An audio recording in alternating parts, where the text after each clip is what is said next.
There was this sound in our apartment that I'd never noticed before. Like a faint ticking. Not the wall clock. Not the fridge. It was deeper. Quieter. Like time holding its breath. I sat on the couch for an hour listening to it. My phone was still unlocked in my hand. The screen dimmed. Her voice still echoing in my skull like it had been carved there with a knife dipped in sugar. I didn't replay it. I didn't need to. I remembered every word. Every breath. The little half-laugh she gave before the sentence that tore something loose in my brain. I think the scariest part is how easy it was.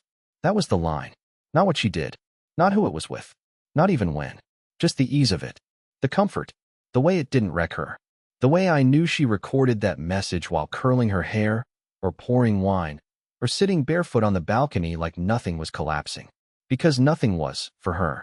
For me? I couldn't feel my fingers. The voice memo came in at 5:42 p.m. I opened it at 5:47. By 5:50, I wasn't sure if I still existed.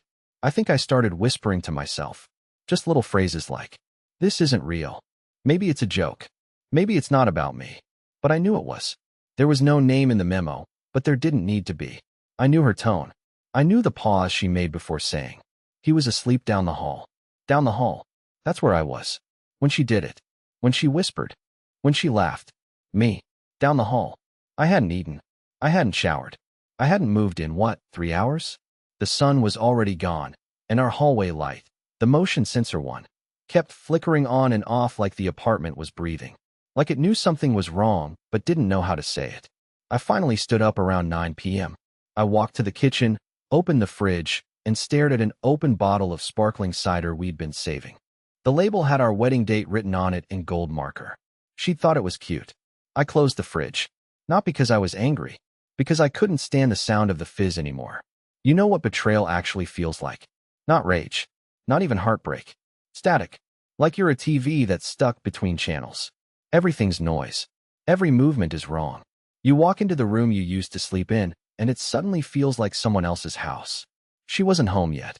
Which gave me time. Not to snoop. Not to scream. To sit in our bedroom and stare at the spot on the floor where her phone charger used to be before she moved it to the guest room. Something I didn't notice until that moment. Something I wouldn't have thought twice about before the voice memo. But now it felt like a breadcrumb. And suddenly, I wasn't a fiancé anymore. I was a detective in my own life. And I had no idea where the trail would lead. I didn't plan to go through her stuff. That wasn't who I was. Or at least, who I thought I was.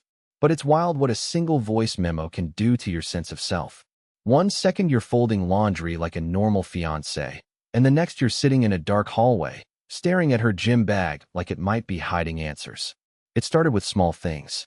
That charger I mentioned? She'd moved it to the guest room 2 weeks ago. I remember, because that was around the time she started doing her wind-down routines in there.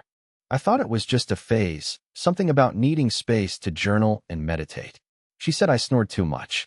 I laughed, rolled over, and gave her the space. Now, that room felt like another planet. I opened the door slowly.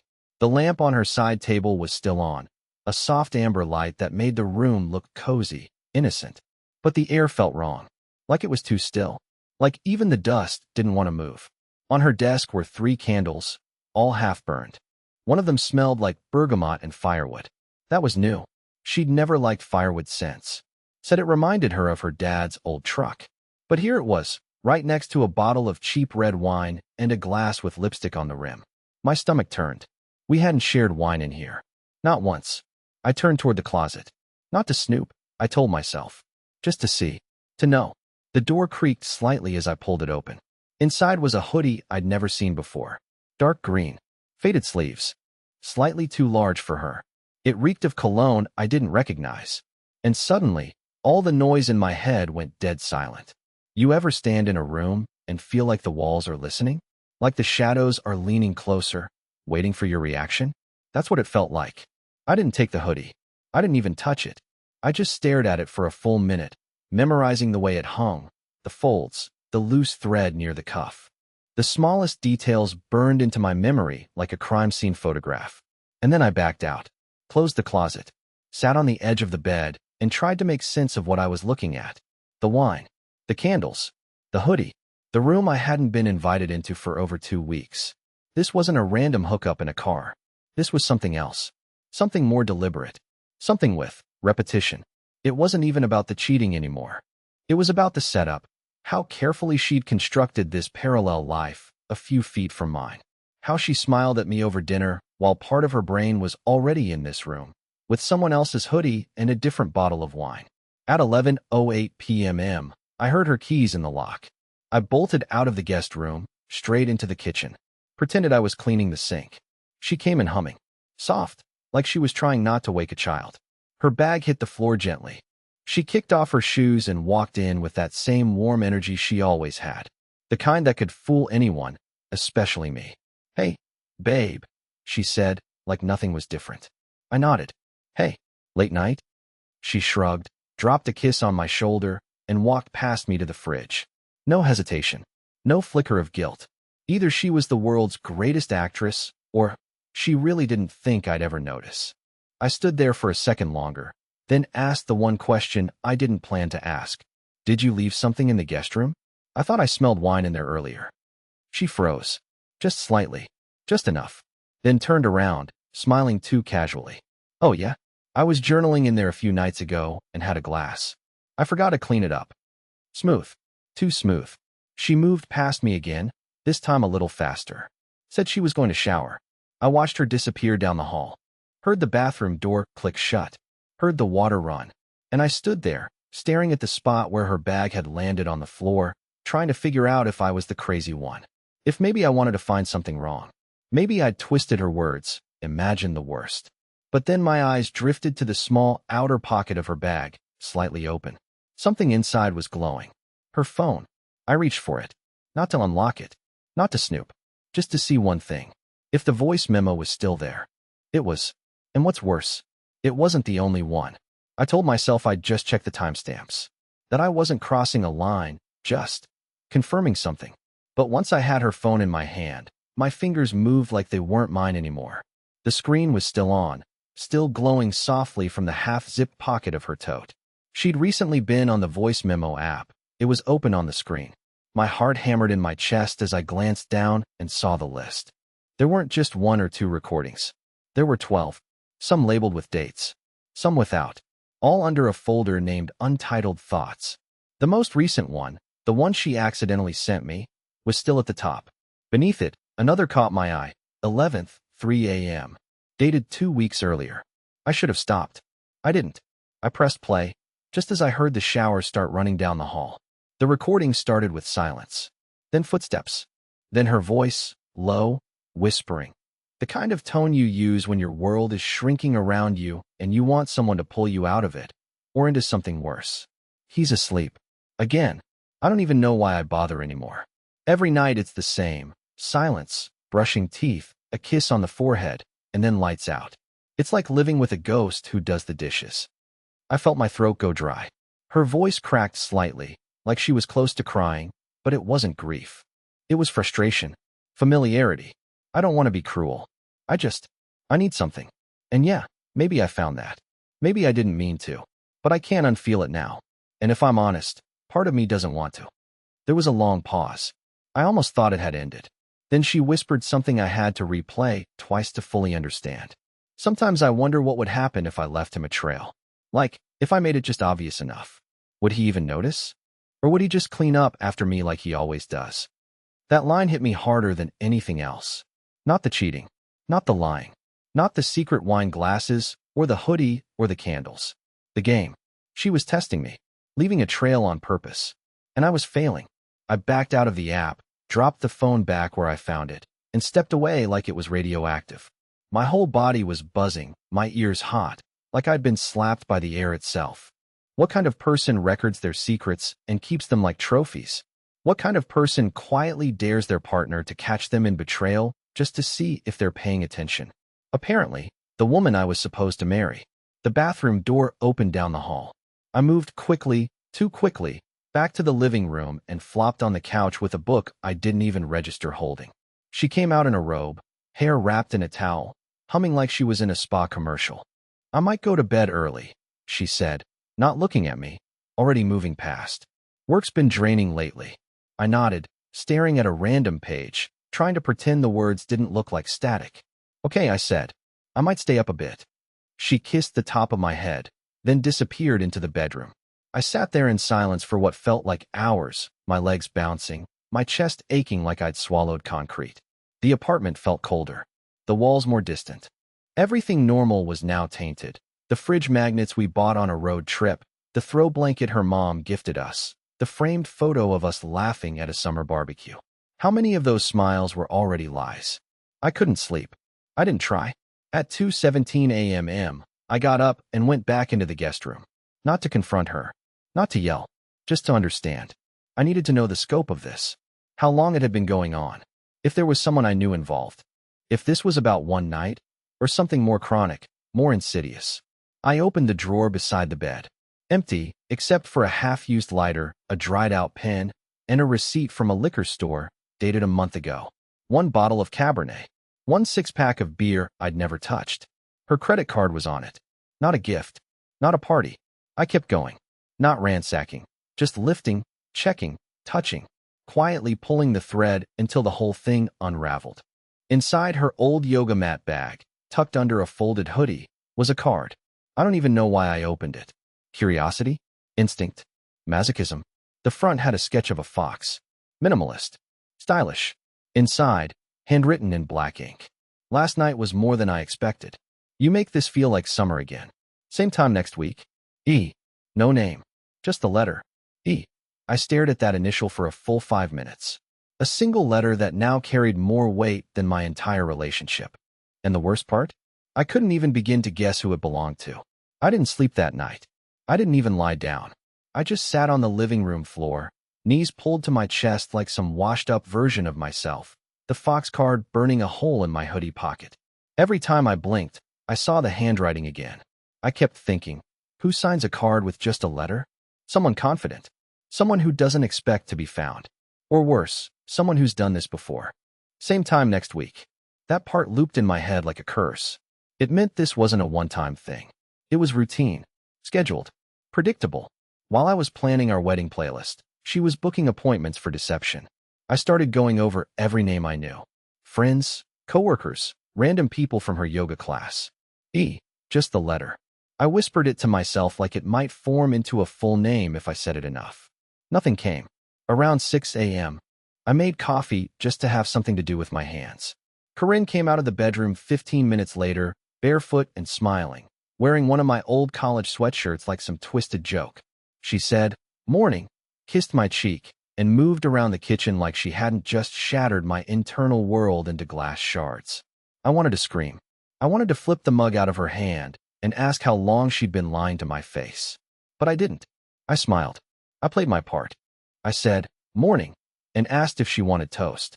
She left for her shift at the cafe around 8:30. As soon as her car pulled out, I grabbed my laptop and opened her calendar. We didn't share them officially, but months ago she had logged into hers on my computer when her phone died. The account stayed saved. She never signed out. I clicked in, half dreading, half expecting it to be clean. But it wasn't. Corinne's digital footprint was messy. Unlabeled blocks, vague placeholders, occasional color-coded reminders like "Don't forget wine" or "Deep clean guest room." And then, nestled between the clutter, one repeating event stood out. Studio 7, Core Flow, Private. Every Thursday, 9 p.m. to 11:30 p.m. I knew Studio 7. It was part of a local boutique fitness space she used sometimes. But 9 to 11:30? For a yoga class? That made no sense. And it wasn't labeled under her usual calendar color either. This one was gray. Neutral. Like it was trying to blend in. I clicked through the event info. No address. No contact. Just one line in the notes. He confirms. That was it. Just 2 words. Enough to drop my stomach through the floor. He confirms. Like it was a routine. A meeting.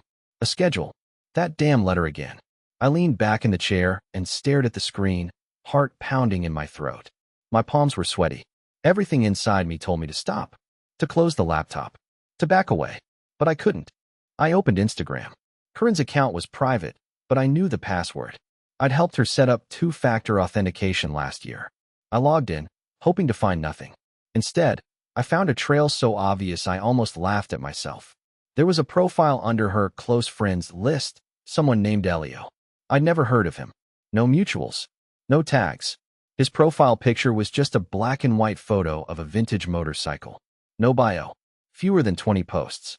But one of them, a shot of a candlelit room with wide mirrors and yoga mats, was geotagged. Studio 7. And the caption? Private sessions are more than just posture.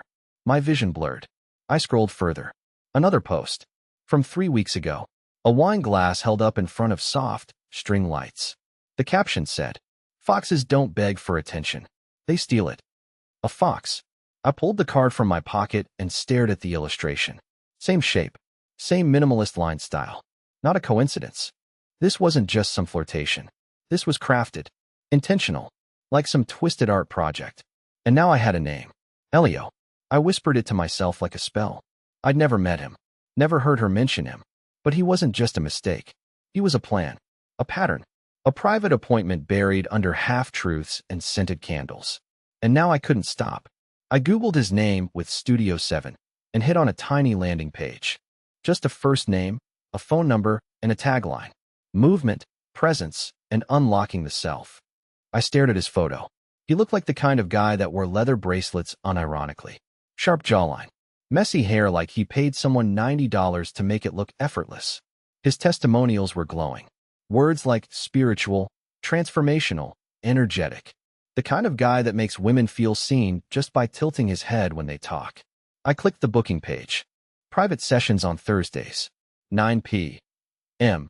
to 11:30 p.m. Full for the next 6 weeks. Of course, I sat there for what felt like an hour, trying to figure out how I missed this. How a stranger had wormed his way into my life through incense and smooth talk, and how my own fiancé had created an entire alternate dimension just a few yoga blocks away from the life we shared. And what haunted me most was the possibility that it might have started with something small. A moment of boredom. A compliment. A laugh. I wasn't enough to pull her back. I shut the laptop. My hands were shaking. And for the first time in our entire relationship, I wanted revenge. There's this moment after grief, right before rage, where everything just goes still. Not quiet, still. Like the universe has its hand on your shoulder, gently asking if you're sure you want to keep going. That's where I lived for most of that Thursday. In stillness. I wasn't angry. I wasn't sobbing. I wasn't even shocked anymore. I was beyond the perimeter of normal emotion, standing on some frozen ledge of myself I didn't know existed. I didn't go to work. I didn't answer emails. I didn't eat. I watched the clock. Every tick felt deliberate. Loud. Measured. At 8:42 p.m., Corinne came out of the bedroom wearing the same black leggings and deep green wrap she always wore for yoga. I hadn't noticed before, but now I saw it. She was wearing his color. A quiet little loyalty wrapped around her shoulders like a uniform. Studio night, she said with a kiss on the cheek, already halfway out the door. Don't wait up. I might stay late for tea. Of course, I replied and I smiled. It wasn't forced. It came easily, which scared me more than anything. When the door closed, I waited 10 minutes. Then I opened my laptop again, found Elio's number from the booking page, and texted him from a fake Google Voice line I set up earlier that day. Just one sentence. She left. You have until midnight. I didn't expect a response. I didn't get one, but I knew he saw it. The icon lit up. Read at 9:06 p.m. I shut the laptop and got up. I wasn't going to follow her. I wasn't going to confront him. No, that would make it about them. And I was done playing a background character in their little performance. Instead, I went into the bedroom and began quietly packing a bag. Not like in movies, where the betrayed guy tosses stuff into a suitcase in a rage. No, this was slow, intentional, thoughtful. I folded each shirt. I picked only the essentials. One pair of sneakers. One hoodie. A box of mementos I knew I couldn't bear to leave behind. The rest, I'd leave behind like a ghost shedding its skin. At 10:15, I opened her closet and pulled out the engagement ring box she kept hidden in a drawer beneath her scarves. She never wore the ring to yoga or when she worked, said it got in the way. I flipped it open. It was still there, sparkling, oblivious. I took it out, replaced it with the fox card, and closed the box. A part of me wanted to leave a note. Something poetic, something cruel but clever, like the kind of thing people screenshot and post online. But I wasn't trying to hurt her. That would be too easy. I wanted her to remember me. I wanted to take her silence away from her. I wanted to be the noise in her head when things got quiet again. So instead, I unplugged her phone charger from the nightstand, wound it up, and placed it on the kitchen counter. Next to it, I left the burner phone with one message on the screen, pre-written but unsent. It wasn't that you cheated. It's that you planned it so beautifully. I didn't press send. I just left it there, glowing. At 11:03, I stepped outside into the freezing dark, my bag slung over my shoulder. The wind was sharp. My breath hung in the air like cigarette smoke. I got into my car, started the engine, and pulled out of the driveway with the headlights off until I turned the corner. I didn't look back.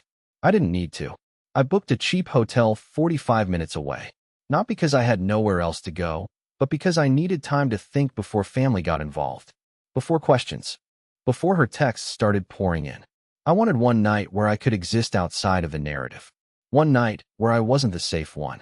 The silent one. The background noise. I got to the hotel just past midnight. The room was cheap, beige, and smelled like wet carpet, but it was mine. I sat on the edge of the bed and turned on the television. I didn't care what was on. I just wanted a voice in the room that wasn't mine. At 12:17 a.m., her name lit up on the burner phone. 3 missed calls. 1 message. What is this? Where are you? Call me. I didn't answer. A few minutes later, another message. Darren, this isn't funny. And then, finally, the voicemail. I didn't listen to it. Not yet. I slid the phone under the pillow, turned off the TV, and lay back in the dark, staring at the popcorn ceiling, wondering if she'd open the ring box first or find the charger. If she'd scream, cry, laugh. But most of all, I wondered if Elio was still there. And if she realized, in that moment, just how carefully I had been listening all along. The thing about silence in a hotel room is that it's not real silence. It's padded, filtered through thin walls and humming air vents and distant hallway footsteps. It pretends to be peaceful, but it's really just waiting. And as I lay there, in that dusty beige room with the stiff mattress and crooked wall art, I knew the silence wasn't going to last. At 12:42 a.m., the burner phone buzzed again. Another voicemail. I let it sit for a while, just staring at the screen, thumb hovering over the play button. I wasn't afraid of what she'd say. I was afraid of what I'd feel. Regret? Validation? Relief? I didn't want any of them. I wanted numbness. But numbness is like credit, it always runs out. I tapped play. The message clicked to life with a soft inhale, like she hadn't meant to leave one at all. I could hear shuffling in the background. Movement. Someone walking. A door closing. Then her voice, sharp and low. Okay, he's not answering. He's probably just trying to prove a point. Another voice responded. Male. Calm. Confident. And sickeningly familiar. He left the card. That's not a point. That's a goodbye. It was Elio. She didn't call me alone. She was with him, in our apartment. The phone nearly slipped out of my hand. My heart hammered so hard I could barely hear the rest. But I kept listening. I couldn't stop. I know, she said, but it doesn't make sense. He's not like this. He doesn't leave. Elio let out a breathy laugh. Maybe you underestimated him. There was a pause. A long one. Then she spoke again, her voice quieter. Almost afraid. Do you think he knows it was supposed to be you?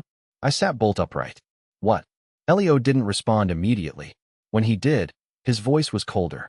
You said he wouldn't check the calendar. Another pause. I didn't think he would, she whispered. I thought he was too soft. He always avoids conflict. I didn't think he'd look that close. I stopped the message. My hands were trembling. Supposed to be him?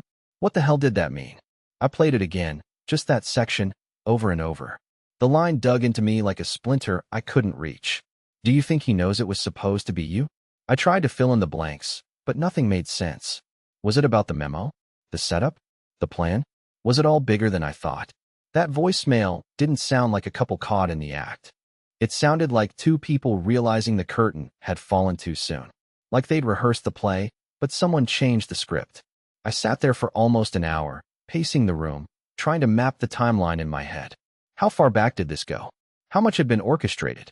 Was Elio just some accidental affair? Or was this whole thing, this Fox card, the gray calendar invites, even the accidental memo, part of something deeper? And then a darker thought surfaced. What if I hadn't heard the memo at all?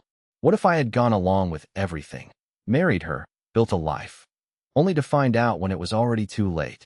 The question that had haunted me for days returned, louder than ever. Was this ever really about me? Or was I just a placeholder in someone else's game? At 2:03 a.m., I couldn't sit still any longer. I opened the laptop again, this time pulling up Corinne's email. She had used my computer before. Her login was still cached. I knew it was a violation.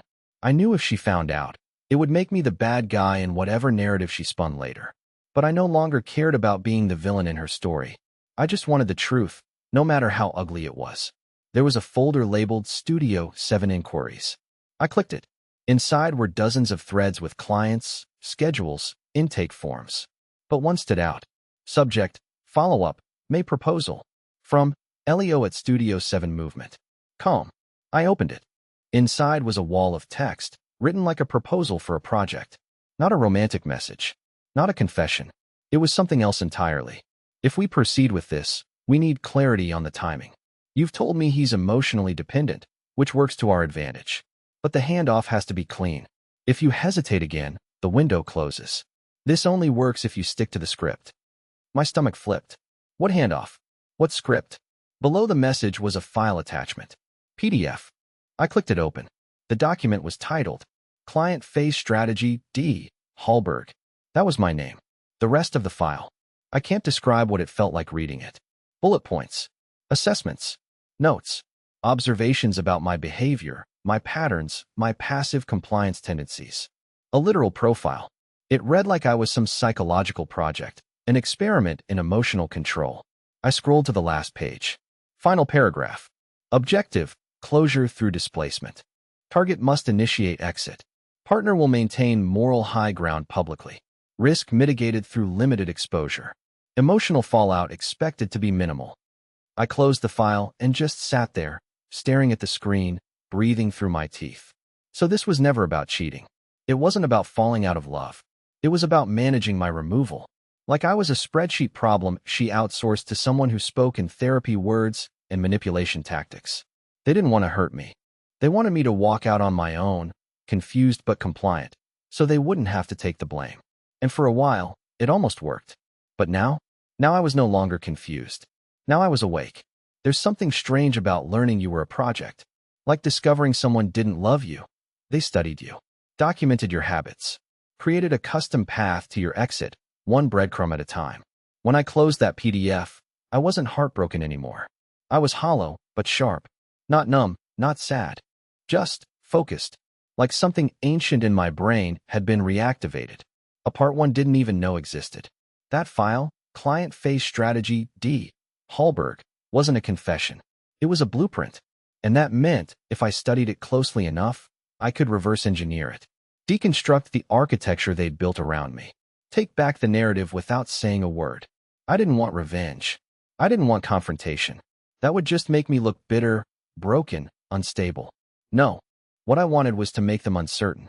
I wanted to flip the power in the subtlest way possible, to let them taste just a fragment of what they had served me.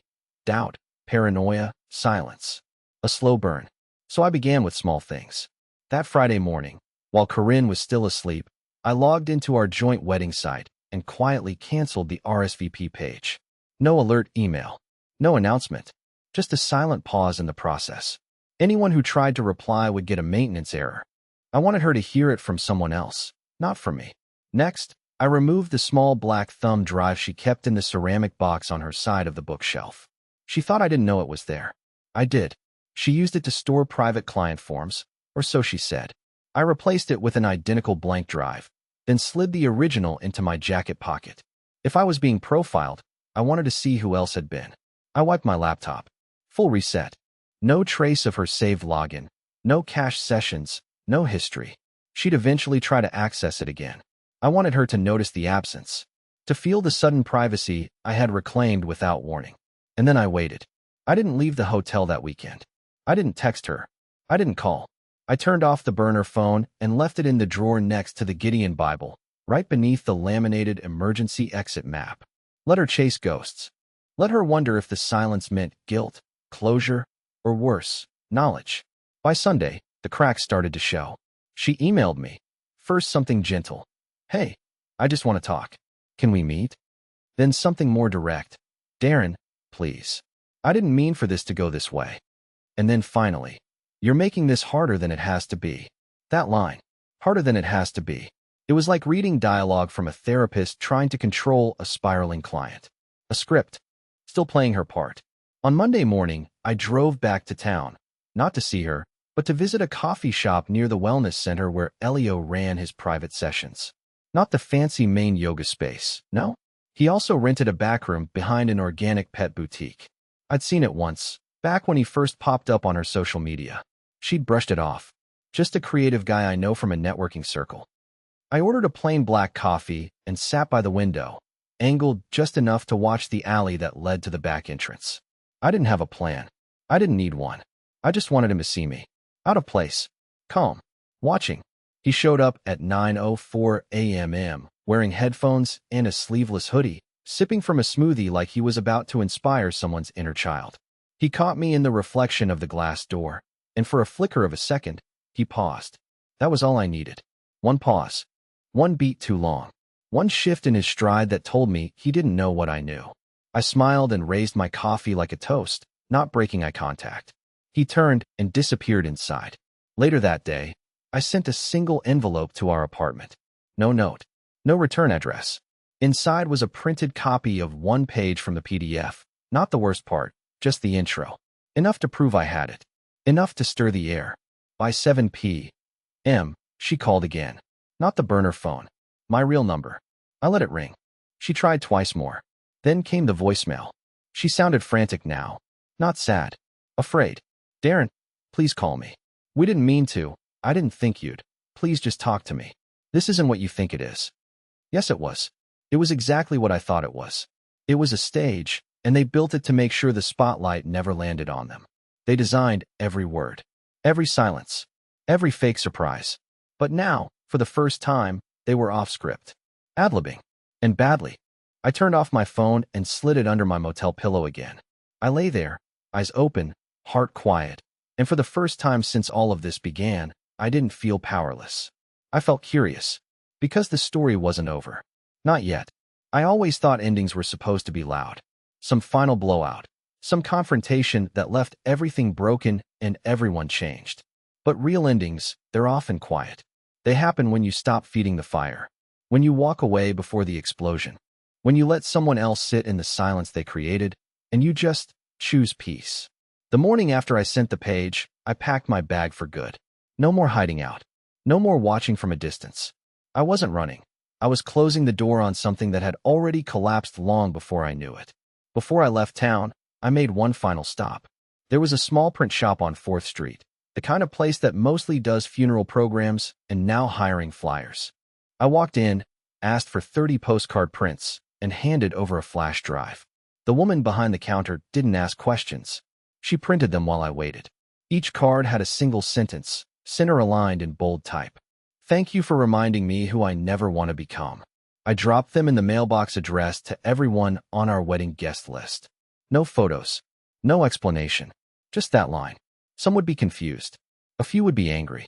But most, I think, would understand exactly what it meant. I wasn't interested in scandal. I just wanted the truth to outlive the lie. Quietly, permanently. Then I drove. Not far. Just out of reach. I rented a cabin for a few weeks near Lake Vermilion. Small, cheap, tucked between pine trees and a dock that groaned with every wave. It was still cold that time of year, but the air was clean. There was no Wi-Fi, no cell signal, no one asking if I was okay. I didn't need to be okay. I just needed to be. The first week was strange. I kept checking my phone out of habit, scrolling phantom screens, waiting for messages that would never come. But slowly, the habits faded. I slept better. I ate real food. I walked without purpose, just to feel the gravel under my shoes. I even started sketching again, something I hadn't done since college. One night, a week before I planned to head home, I watched the sky turn orange over the lake and realized something I hadn't dared to believe until then. I didn't miss her. Not the way you're supposed to miss someone after a breakup. There was no ache, no longing, no what if. There was just space. And in that space, I found myself again, the quiet version of me that didn't need to be seen, fixed, or managed. The day I left the cabin, I stopped at a roadside diner on the way back to the city. I ordered pancakes and black coffee. The waitress smiled when I said thank you. I smiled back. Nothing dramatic. Just two people being decent to each other, without expectation. That meant more than I can explain. A few months later, I started a new job at a smaller company. No more corporate burnout. No more late nights of solving other people's fires. It paid less, but I slept better. I rented a place with light, a balcony, and a lemon tree someone had abandoned in a cracked pot. I watered it anyway. It's still growing. I never spoke to Corinne again. She sent one final message the week I moved. Just a single sentence. You could have ruined us, but you didn't. She was wrong. They ruined themselves. All I did was stop playing. And that's how it ends. Not with revenge. Not with rage. But with release. I don't know who needs to hear this, but if someone's trying to manage your exit, manipulate your silence, or make you feel small for being steady, don't give them the ending they want. Write your own. Then walk out quietly. And never look back.